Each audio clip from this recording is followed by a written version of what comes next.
welcome back to another YouTube video. Today is a massive one. We're going over all three foundational, medium, and advanced difficulty level of Unit 2 inside of Khan Academy's digital SAT math practice. This will definitely be a video to return to. I believe we have 30 questions to go over. Let's go ahead and get started. So the density of an object is equal to its mass divided by our volume. This is a standard formula. If a rock sample has a mass of 360 grams and a volume of 120 cubic centimeters, what is the density? So we're given mass, we're given volume. As given by our formula, we just divide mass by the volume. 360 divided by 120 is equal to 3. Okay, on to our next question. The number of guests attending Elise's holiday party increased by approximately 10% each year over the past 5 years. Which of the following best describes this relationship between time and the number of guests attending Elise's holiday party? Increasing by a factor of 10% is going to be exponential, and since we're increasing, that's growth. Exponential growth is this relationship. On to our next question here. This person has 21 cousins.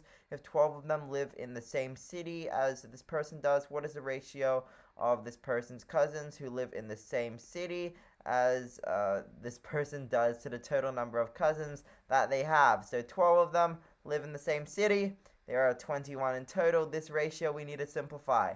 12 over 21, we can simplify by dividing both the numerator and denominator by 3. We are left with 4 over 7. When written in this notation, we have 4 on the left, 7 on the right. So answer choice B is correct here. On to question number 4. John is a quarterback. This year he completed 350 passes, which is 70% of all the passes he's thrown this year. How many passes has John thrown this year? The big thing is that the passes that John has thrown, that is our whole. So this 350 is just a part amount of the passes that he's completed. So we can set up our percent proportion just like this, and when multiplying this out, we can find what x is equal to. 70 times x is 70x. 350 times 100 is 35000. And then we can just go ahead and divide 7 by 3500, which is just 500. So x equals 500. That makes logical sense. If it's completed 350 with a 70% completion rate, 500 is a good estimate for the total and the amount that he has thrown. On to another question. Data was taken on carpooling in Tallahassee, Florida. For each of the person's daily commute, the number of people in the car was recorded. The results are summarized in the bar graph. What is the median? Median would be the middle amount. Of course, we can see here that this overwhelming majority of 1 people in the car, that is going to make up our median as well as our mean. So 1 is our answer. On to another question here. The graph shows the relationship between kinetic energy of a baseball and the speed of the baseball in meters per second. Based on the graph, approximately what is the kinetic energy of a baseball traveling at a speed of 35 meters per second, which is our x value.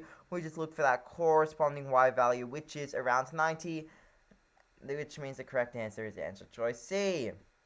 Okay, another question. Adriana gathered data on different schools' winning percentages and average yearly salary of their head coaches in the years 2000 to 2011. What does it mean that the line's y-intercept is 39? So we can kind of assume that for a coach getting paid not so much, getting paid actually 0 as interpreted by this graph, the team's average winning percentage would be just below 39. So this model indicates that teams of coaches who had a salary of $0, that y-intercept is 0, comma something, will average a winning percentage of approximately 39%. Yes, that is an interpretation of the graph.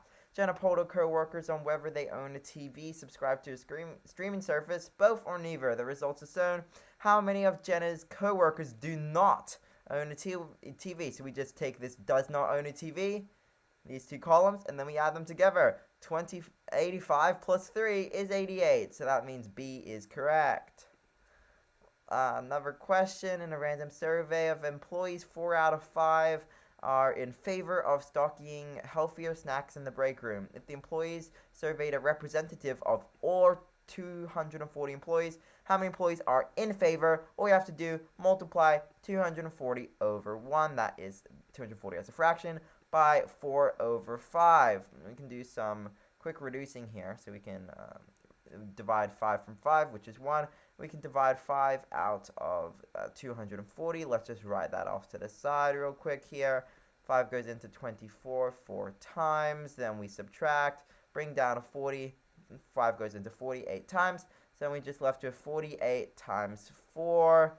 48 times 4 is answer choice C, 192. So that means 192 employees are in favor of stocking healthier snacks, which is approximately 4/5 of the 240 employees. Last question for this foundational difficulty level. Beverly surveyed a random sample of employees at Boblin Inc. on whether they prefer to work remotely at least 2 days a week. The results of the survey are most representative of which of the following populations? So it's going to be the employees at Boblin Inc. Yeah, so it's not those who guaranteed work remotely. They're testing that, oh, do you like to work remotely or not? So that means the data representative is of answer choice B. That is the most generalized conclusion that we can make. We don't want to go too specific, but we don't want to generalize it further. We use what is given to us. Let's move to our medium difficulty level. Okay, onto our medium difficulty level. According to a website where users review their doctors, 116 out of 119 users would recommend Dr. Gutierrez to their friends and family. The website users are representative of Dr. Gutierrez, 1,293 patients, but how many patients would recommend her to their friends and family? All we're going to do is multiply 1,293 by the fraction 116 divided by 119. Let's do that now. The answer to that is 1,260.4. When rounded to the nearest whole number, it's just 1,260, which makes logical sense. 116 out of 119 is a very close fraction to that one whole, so that means an overwhelming majority of her patients would recommend her to friends and family. On to another question here. Elena mailed 6 packages with the following shipping charges. She mails a 7th package for $5.61. How will that affect the median? So currently we need to see what the median is. Remember, median runs from least to greatest. So out of 6, it will be an average of the 3rd and 4th. So 1, 2, 3. So we're going to use this one currently. And then 4 is this. So right now these two are being used as the median. And so we would add them together and then average them. So let's go ahead and do that. After averaging them, we get approximately 5.195, which now is the current median of these 6 packages. When we add in that 7th package, then the median turns to the 4th largest term, which is just 5.61, because the 7 package is just the same. So now to find the difference, we just subtract 5.61 by 5.195. We get a median increase of approximately 0.415, which is extremely close to what answer choice C is saying. On to our next question. At a popular rock climbing site, a randomly selected sample of 200 climbers are asked whether they have ever had a climbing accident and whether they are certified climbers. The results are shown in the table. If an uncertified climber is chosen at random, what is the probability that they have had an accident? So we're just looking at our non-certified and those of the non-certified that have had an accident compared to the total amount. So that is about a 1/10 chance. So the probability is 6 divided by 60 is 1 out of 10. So that means that is the answer for this question.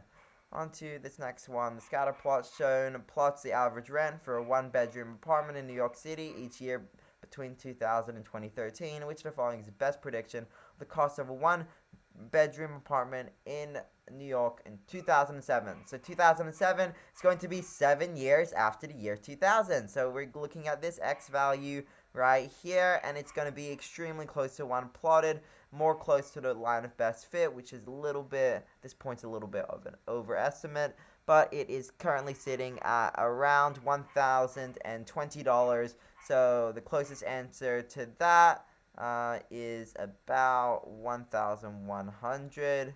So that means C is our answer choice here. On to this next one. Which of the following relates Y and X? So let's examine this relationship. we can see that this is not a constant rate getting added or subtracted. Instead, we're multiplying by a constant factor. This is not going to be a linear relationship here. Now, when determining whether it's C or D, we can look at y-intercept. Y-intercept is when x is 0. So when x is 0 here, we are left with 75. Which, when x is 0, we should get 125. That means that D is the correct answer choice. You could substitute other x and y values in. For example, if you put 3 in as x, 27 for y, answer choice D would also give you a true statement. This next one, Jada has a stand in her marketplace where she sells ground paprika. The graph shows her weekly profits when she sells W kilograms of paprika each per week. How many kilograms of paprika does she need to cover her costs exactly? That is just our x-intercept here, which is 35 kilograms of paprika. 35 is our answer. An artist advertises an enlarged model of a scorpion fly. The scale of the model to the original is 36:1, and the model has an enlarged width of 1,170 millimeters. Assuming these are accurate, how wide was the original Scorpio flies? If we have a 36:1 ratio and then enlarged width, that means it's going to be on the same fraction. We're just trying to find this x value. You might notice we have a percent proportion here, so we have 36. X equals 1,170, which means we're just going to divide 1,170 by 36 to find our answer. This is 32.5, so that means the original scorpion fly, which is supposed to be a lot smaller, is just going to be 32.5 millimeters. This makes sense. The molarity of a solution is equal to the number of moles of solute per liter of solute. If 1.0 mole of copper sulfate is used to make 5.0 liters of copper sulfate, what is the molarity of the solution? So, well, it's going to be the number of moles of solute per those 5 liters for the solution. The molarity is just going to be 0.2 moles. So that means answer choice A is correct. Alright, Mira wants to determine the popularity of a new viral video at a school of approximately 300 students. During a school day when all students were at school, she asked 3 students at random whether they watched her video, and all of them said they had. Which of the following factors makes it least likely that a reliable conclusion can be drawn about the popularity of the viral video? We can see if you only ask 3 students, that is a very small sample size, which definitely needs to be changed to more accurate numbers such as 50, so that way you can generalize the results to the larger population of 300. Okay, on to our advanced difficulty level. The plot in the TP plane shows that the power P in watts consumed by a chamber to maintain a constant internal temperature T degrees Celsius. Which of the following equations best models this relationship? So first we need to check the scale. As we can see, as our T increases pretty rapidly, our power is barely increasing, so we definitely need to factor that in. The best way to actually determine this is to take a coordinate pair, such as 40, 2.8. So 40, 2.8, and then test this ordered pair in each of our equations to see which of them is true. So we can go ahead and do that now by substituting 40 in for T and 2.8 in for variable P. When we substitute both of those variables into answer choice A, we are left with 2.97 equals 2.8, which is a lot closer to these two values matching than any of the other answer choices, meaning it best models the relationship out of the 4 that we are given. On to this question, we are given a parabola. Alright, so the graph in the TA plane shows a horizontal acceleration, A in meters per second of an elastic ball thrown against the wall, T milliseconds ms after it impacts the wall. What is the significance of the graph at T equals 15 ms? So we can see that when 15 milliseconds in, our acceleration of our ball is the greatest.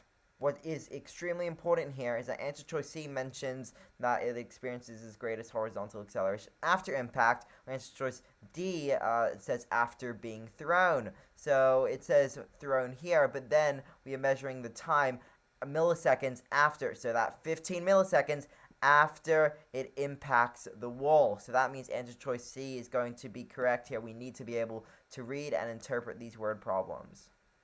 On to this next question. A wildfire is spreading towards a ranger station at a rate of 5 miles per hour.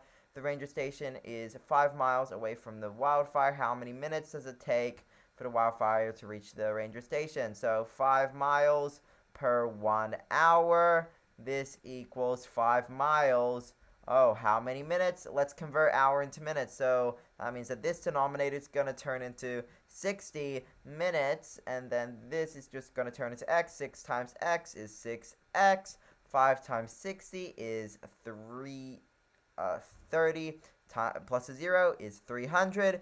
That means now we're going to just divide 300 by 6. And we are left with x equals 50. So it's going to take 50 minutes for the fire to reach the ranger station. Onto this graph here, onto this table here, a number of commercially available food and vitamin supplements were tested for heavy metal content. The table partially represents the supplements that were tested and whether the lead levels are considered safe. If about 41% of vitamin C supplements are found to have unsafe lead levels, how many vitamin C supplements were tested in total? So vitamin C, this is what we're focusing on here. So vitamin C, 21 had unsafe lead levels, and this represents 41% of the total. So 21 over this total amount equals 41 over 100. These percent proportions are extremely useful. Now we can use this to solve for x. 41 times x is 41x. 21 times 100 is 2,100, so we can just go ahead and divide 2,100 by 41 to get 51.21, which is closest to answer choice B. Alright, on to this next question. Which of the following equations best models the relationship between n and l? Once again, we can first we see that this is an exponential relationship and eliminate answer choices C and D, and now we can see, is this an increasing or decreasing exponential relationship? It is obviously decreasing. That means our the number that's getting raised to the power of the variable, such as the 1.1 and the 0.9, has to be less than 1 if we have a decreasing exponential relationship. That means B is the correct answer for this one. Okay, in 2016, a polling agency surveyed 5,000 US adults with full-time employment, and that was selected at random. Asked each of them, are you satisfied with the benefits provided by your employer? Of those surveyed, 68% responded they were satisfied with the benefits provided by their employers based on the results of the survey. Which of the following a reasonable conclusion? About 68% of all U.S. adults. No, we surveyed U.S. adults with full-time employment. We cannot generalize beyond that. About 68% of all U.S. adults with full-time employment are satisfied with benefits provided by their employers. With 5,000 selected at random, this would make sense. And then about 68% of full-time employees at any U.S. company. See here, it tries to specify, well, we have not tested a specific U.S. company. This was selected at random. It could be any company. It could be in any service sector. That means we cannot generalize the results to answer choice 3. That means it's just going to be 2 only for this one. A store holiday sale has an item marked down by $10 with an additional discount of 25% off the new price after you've marked it down at $10. The final price is $36.25. What was the original? So this is considered that the final price after, well, 25% off the new price is this 36.25. So we can go ahead and discount that here by this proportion right here. Models that if we took 75% of this number right here, we would get 36.25, or 25% off that number x would result in 36.25. We can use this to solve. So 36.25 times 100 is 3,625. Now we just need to divide that by 75. When doing that, we get 48.3. But remember, we need to now mark it up by $10, because that happened. Plus 10 is just 58.36. That's why 48.36 is an answer choice. It's there to throw you off. So that means C is going to be the correct answer here. It is the original price. In a random survey of U.S. adults, political scientists found that 56% of survey respondents are confident in the current administration's ability to make good foreign policy decisions. The margin of error is 1%, which is the most appropriate conclusion. Exactly, no, that's why we have the margin of error. 99% sure, that's the confidence level. Most Americans believe that of the following policy will be good ones. No, that's not the conclusion they're testing. It is likely that 55% to 57% of all U.S. adults are confident in the current administrations. Yes, D is actually applied to our question here and uses that margin of error instead of a confidence level, such as answer choice B or A. Okay, on to this ninth one here. The 4-dot plot shows the student height distributions of 4 different 11th grade math classes. In which of the data sets is the mean greater than the median? The mean is greater than the median when we have a lot of outliers off to the right of our data. An equal distribution, as in answer choice A, is not going to produce that. Neither is a completely equal distribution such as B or C, still equal distributions. When we have those outliers off to the right of our graph, as in answer choice D, that is going to produce a higher mean than median.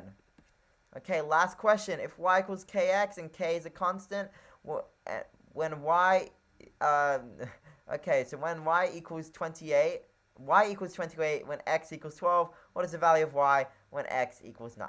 So all we need to do here, this, if you might notice, is direct variation or proportionality. That means that these two values, 28 over 12 and something y over 9, are going to be proportional to one another. We can see that we multiply 12 by 0.75 to get 9, so we can just multiply 28 by 0.75. That gets 21, so that means that 21 is our answer here. Okay, this was the last question, and this was the entirety of Unit 2 of Digital SAT Math.